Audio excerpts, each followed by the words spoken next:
Hello friends, welcome to Anjani world. గుడి చుట్టూ ఉన్న సెక్యూరిటీని గమనిస్తూ విక్రమ్తో మాట్లాడుతూ వసుధ వైపు చూశాడు విజయ్.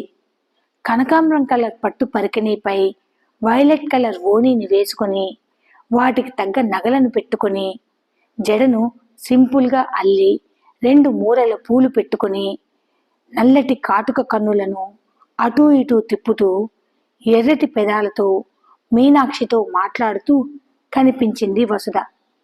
విజయ్ వసుధ వైపు అలా చూస్తూ ఉన్నాడు. ఆ పట్టు పరికిణీలో కుందనపు బొమ్మల చూడముచ్చటగా కనపడుతున్న వసుధపై నుంచి తన చూపును అసలు తిప్పుకోలేకపోతున్నాడు విజయ్. వసుధ కూడా విజయ్ వైపు చూసింది. విజయ్ చాలా హ్యాండ్సమ్గా స్టైల్గా నిలబడి విక్రమ్తో మాట్లాడుతున్నాడు. వసుధ కళ్ళు కోపంతో విజయ్ వైపుకు చూశాయి. వసుధ ఎందుకురా నీ వైపు అలా చూసింది అని విజయ్ని అడుగుతాడు విక్రమ్. వసుధ దగ్గరికి వెళ్ళి, మా ఫ్రెండ్ విజయ్ని నువ్వు ఎందుకలా కోపంగా చూస్తున్నావో ఆ అమ్మాయిని అడిగి రాపో అని అంటాడు విజయ్. విక్రమ్ విజయ్ వైపు చూసి, మామా నువ్వు ఒకటి గమనించావా? నువ్వు వసుధ ఇద్దరూ మ్యాచింగ్ వేశారురా. ఏంటి మామా సంగతి అని విజయ్ వైపు తన 2 కనుబొమ్మలను ఎగిరేస్తూ అడుగుతాడు విక్రమ్. విజయ్ విక్రమ్ వైపు చూసి, మరి తమరు మీనాక్షి కూడా మ్యాచింగే వేశారుగా, మరి తమరి సంగతి ఏంటి సార్ అని అడుగుతాడు విజయ్. విక్రమ్ తడబడుతూ, అబ్బే ఏమీ లేదే, ఏదో అలా మ్యాచ్ అయిపోయాయి అంతే అని అంటూ ఉండగా విజయ్ విక్రమ్ వైపు చూసి చిన్నగా నవ్వుకుంటూ, ఎవరికిరా కథలు చెప్తున్నావు? ఈరోజు నేవీ బ్లూ కలర్ షర్టు కావాలని పొద్దున నువ్వు రుద్రతో అంటూ ఉండగా నేను విన్నాను లేరా. అయినా నువ్వు వేసుకున్న ఈ నేవీ బ్లూ కలర్ షర్టు నాది. తమరు నిద్ర లేచినప్పటి నుంచి ఈ నేవీ బ్లూ కలర్ షర్టు కోసం నా బ్యాగుని రుద్ర బ్యాగుని నువ్వు వెతికినప్పుడే నాకు డౌట్ వచ్చింది లేరా అని అంటాడు విజయ్. విక్రమ్ ఒక వెకిలి నవ్వు నవ్వి, ఈ షర్టు నీదా మామా? మరి ఆ రుద్రగాడిని అడిగితే వేసుకోమన్నాడు అని అంటాడు విక్రమ్.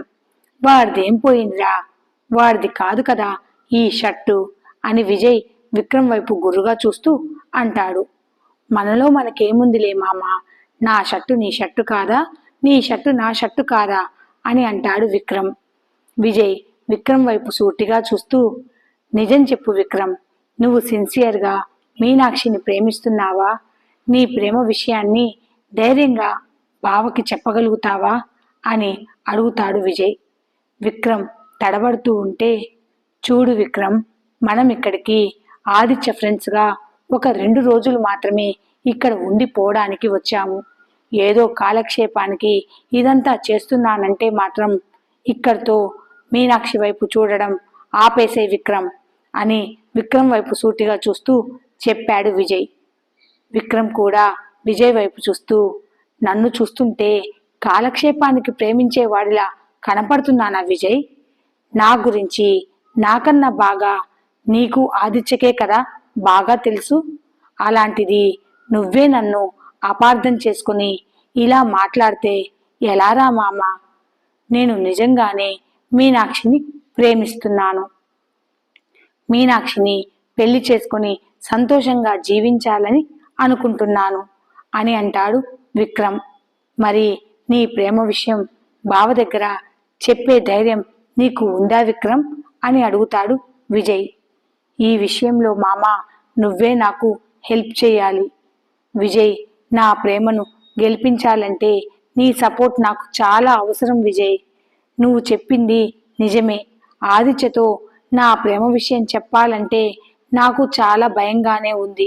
కానీ ఎలా అయినా ఆదిత్య అంగీకారంతోనే మీనాక్షిని నేను పెళ్లి చేసుకుంటాను మామా అని చెప్పాడు విక్రమ్. ఆదిత్య ఒప్పుకోకపోతే మీనాక్షిని మర్చిపోతావా విక్రమ్ అని అడుగుతాడు విజయ్. విక్రమ్ ఒక నిమిషం ఆలోచించి, నా ప్రాణం పోయినా నా మీనాక్షిని నా నుండి దూరం కానివ్వను. అలా అని ఆదిత్య స్నేహాన్ని కూడా వదులుకోను అని అంటాడు విక్రమ్. మీనాక్షిని ఈ 2 రోజుల నుంచి కాదురా నేను ప్రేమించింది. ఆదిత్య పెళ్లికి మనం ఇక్కడికి వచ్చినప్పుడే మీనాక్షిని నేను మొదటిసారి చూశాను. చూసిన ఆ క్షణమే మీనాక్షిని నేను ప్రేమించడం మొదలుపెట్టాను విజయ్. ఒరే మామ, నేను మీనాక్షి ఒక్కటవ్వాలంటే నీ సహాయం నాకు చాలా అవసరం అని అంటాడు విక్రమ్. విజయ్ విక్రమ్ వైపు చూసి చిన్నగా నవ్వి, నీ ప్రేమలో నిజాయితీ ఉంటే మీనాక్షి కూడా నిన్ను ప్రేమిస్తే బావనే మీ ఇద్దరికి పెళ్లి చేస్తాడు, భయపడకు అని చెప్పాడు విజయ్. మీనాక్షి కూడా నన్ను ప్రేమిస్తోంది మామ అని విక్రమ్ విజయ్తో చెప్పాడు. అయితే ఆలస్యం ఎందుకు, త్వరగా బావతో నీ ప్రేమ విషయం చెప్పు విక్రమ్ అని అంటాడు విజయ్. ఎలాగో ఈ రోజు నైట్కి మనమిద్దరం కలిసి మన ఊరికి వెళ్ళిపోతున్నాం కదా, అక్కడ మంచి సమయం చూసుకుని నా ప్రేమ విషయం ఆదిత్యకి చెప్తాను అని అంటాడు విక్రమ్. వసుధ మీనాక్షితో, ఆ ఇద్దరు మన గురించే మాట్లాడుకుంటున్నారు మీనాక్షి, ఒక్క నిమిషం ఆగవే, వాళ్ళిద్దరూ మన గురించి ఏం మాట్లాడుకుంటున్నారో మనం విందాము అని చెప్పి వసుధ మీనాక్షి అటుపక్కగా వచ్చి కూర్చుంటారు. వసుధ విజయ్ విక్రమ్ ఏం మాట్లాడుకుంటున్నారా అని ఒక చెవిని వాళ్ళ సైడ్ వేసి కొద్దిగా ముందుకు వంగి కూర్చుంటుంది వసుధ. అయినా ఈ కాలపు అమ్మాయిలు మనం అనుకున్నంత అమాయకులేం కాదులే మామ, మనం వాళ్ళని ప్రేమిస్తున్నామో లేదో ఇట్లే కనుక్కుంటున్నారు. ఆ విషయం మనకే తెలియక వాళ్ళ వైపు పిచ్చోళ్ళలాగా చూస్తుంటాము. అలా వాళ్ళు మనల్నే గమనిస్తూ వాళ్ళ వెనకాలే మనల్ని కుక్క పిల్లని తిప్పించుకుంటున్నట్లు వాళ్ళ చుట్టూ మనల్ని తిప్పించుకుంటారు.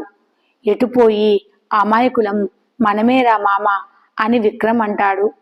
వాళ్ళ మాటలు వినపడకపోయేసరికి మరి కాస్త ముందుకు వంగుతుంది వసుధ.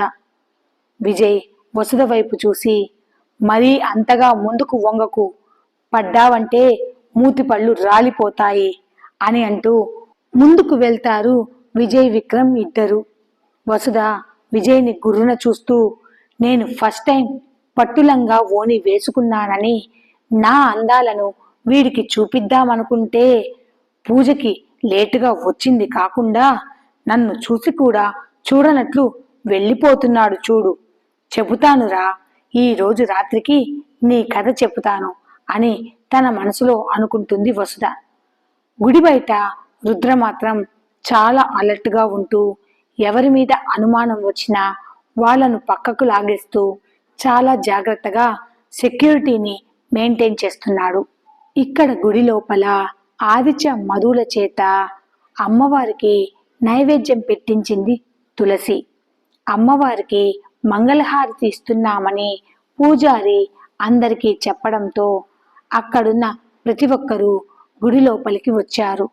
బయట నిలబడి ఉన్న రుద్ర దగ్గరికి సంజ వచ్చి, అమ్మవారికి మంగళహారతి ఇస్తున్నారట, మిమ్మల్ని పిలవమని మా మామయ్య చెప్పాడు అని చెప్పి తిరిగి సంజ వెళుతుండగా, ఓయ్ పిల్ల, ఈ లంగా ఓణిలో నువ్వు కత్తిలా ఉన్నావు అని అంటాడు రుద్ర. సంజ రుద్రవైపు ఉరిమి చూస్తూ, నీ మాటలకి నీ చూపులకి నేను నీకు పడతానేమో అనుకుంటున్నావా, ఇక్కడ సంజ అంత ఈజీ కాదు అని అంటుంది. అంతలోనే ప్రతాప్ అక్కడికి వచ్చి, ఏ సంజ, ఇలా రావే అని గట్టిగా పిలుస్తాడు. సంజ ప్రతాప్ వైపు చూసి, నేను రాను పోరా అని చెప్పి రుద్రవైపు చూసి చూడనట్లు లోపలికి వెళ్ళిపోతుంది సంధ్య. ప్రతాప్ రుద్ర ఇద్దరు ఒకరిని ఒకరు చూసుకుంటూ గుడి లోపలికి వెళ్తారు. ఆ సమయంలోనే ఆ గుడి ముందరికి ఒక కారు వచ్చి ఆగింది.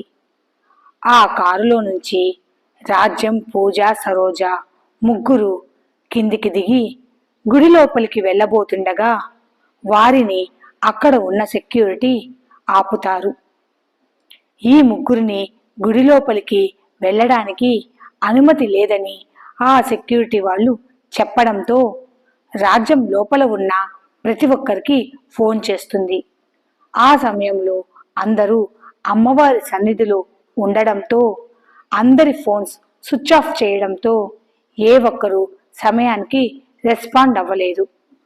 రాజ్యానికి విపరీతమైన కోపం వచ్చింది. అమ్మవారికి మంగళహారతి ఇచ్చిన తరువాత అందరూ తీర్థప్రసాదాలను తీసుకొని గుడి నుంచి ఒక్కొక్కరుగా బయటకి వచ్చారు. విజయ్, విక్రమ్, రుద్ర, రాజా, నాగేంద్ర అందరూ పక్కనే ఉన్న పెద్ద సత్రంలో అందరికీ భోజనాల ఏర్పాట్లు చేస్తున్నారు. రామయ్య, ఆంజనేయులు తమ మనసులో ఎటువంటి ఆటంకం లేకుండా పూజ జరిగినందుకు చాలా సంతోషిస్తున్నారు. తులసి, భారతి పక్కనే అమ్మవారి చీరలు పెట్టి ఉంటే అబ్బా ఎంత బాగున్నాయో ఈ చీరలు అని అంటూ ఆ చీరల వైపే చూస్తున్నారు ఆ ఇద్దరు. ఇక ఆడపిల్లలంతా ఒక చోటకి చేరి ఉదయం ఆ షాపు ఓనర్ చెప్పిన విషయం గురించి అక్కడ ఉన్న వారికి చెబుతున్నారు లావణ్య, సంధ్య.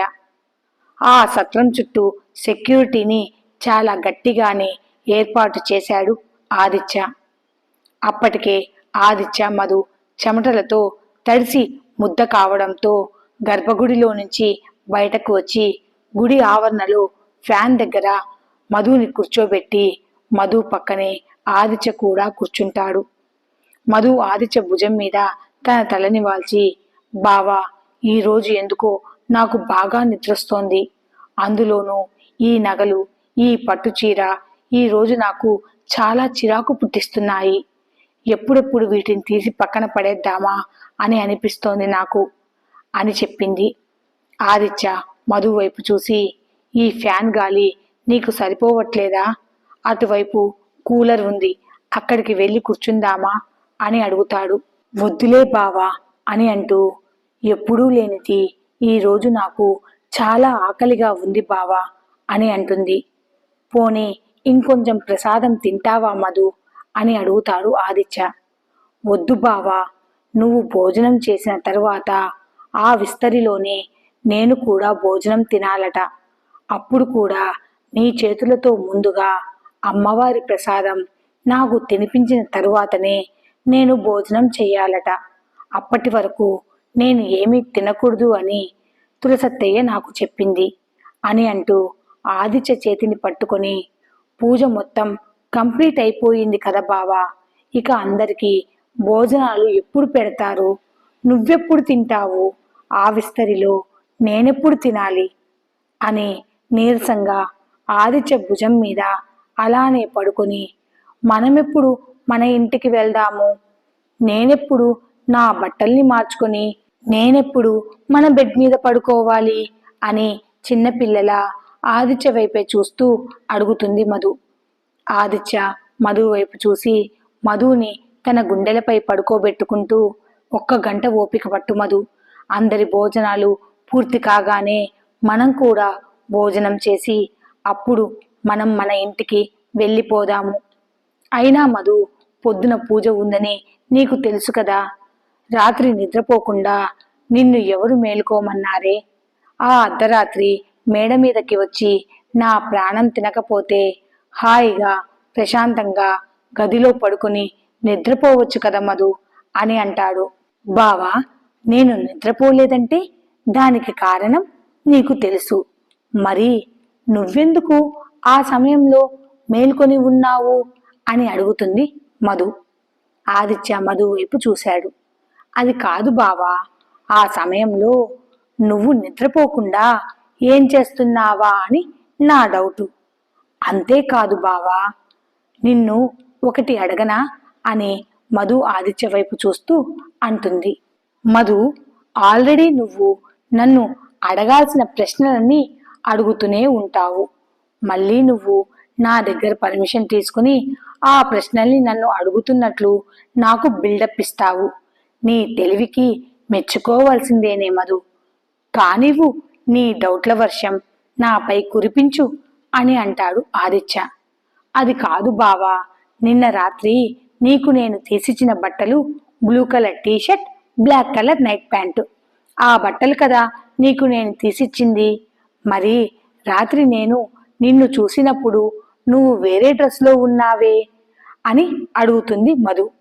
వామ్మో, అంత చీకట్లో కూడా ఇది నన్ను బాగానే గమనించిందే అని తన మనసులో అనుకుంటూ మధు వైపు చూశాడు ఆదిత్య. భోజనం చేసేటప్పుడు స్వీట్ కొద్దిగా నా షర్టు మీద పడింది లేవే. అంతేకాదు ఆ విక్రంగాడు ఆయిల్ చేతులను నా ప్యాంటుకు తుడిచాడు.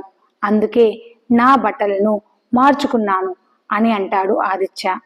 మధు ఆదిత్య వైపే చూస్తూ, నాకు తెలియకుండా ఇంటికి వెళ్ళి బట్టలను ఎప్పుడు మార్చుకున్నావు బావా అని రాగం తీస్తూ అడుగుతుంది మధు. అప్పుడు నువ్వు కిచెన్లో చాలా బిజీగా ఉన్నావు మధు, అందుకే నీకు నేను చెప్పలేదు అని అంటాడు ఆదిత్య. ఆదిత్య మధు వైపు చూస్తూ, ఆ మట్టి బుర్రలో ఇంతకన్నా పనికిమాలిన డౌట్లయితే నీకు రావు కదా, ఒక్క మంచి డౌటైనా నన్ను అడుగుతున్నావా మధు అని అడుగుతాడు ఆదిత్య. మధు ఆదిత్యకి మరింత దగ్గరగా వచ్చి ఆదిత్య కళ్ళల్లోకి కళ్ళు పెట్టి చూస్తూ, బావా నేను ఒక విషయం గురించి నిన్ను అడగనా అని చాలా నెమ్మదిగా ఆదిత్యకి మాత్రమే వినపడేలా అడుగుతుంది. మధు, ఇది గుడే, నువ్వు ఇలా నా దగ్గరికి వచ్చి నా కళ్ళల్లోకి కళ్ళు పెట్టి చూస్తుంటే నాకు ఏదోలా ఉంది మధు. ఇప్పుడు ఇక్కడ నువ్వు ఇలా నా వైపు అదోలా చూడడం అన్యాయమే. ఇవన్నీ మనం మన ఇంటికి వెళ్ళిన తర్వాత ఇలానే నా దగ్గరికి వచ్చి నా కళ్ళల్లో కళ్ళు పెట్టి చూస్తూ మాట్లాడవే, నీ డౌట్లన్నీ నేను క్లియర్ చేస్తాను అని అంటాడు ఆదిత్య. బావా మనం గుళ్ళో ఉన్నాము, నీకు ఎప్పుడు అదే ఆలోచన, దాని గురించి కాదు బావా. పొద్దున పూజలో అమ్మవారి విగ్రహం ఉంది కదా, ఆ అమ్మవారి పాదాల దగ్గర చిన్న సైజులో తాళిబొట్లు ఉన్నాయి కదా, నేను చూశాను బావా.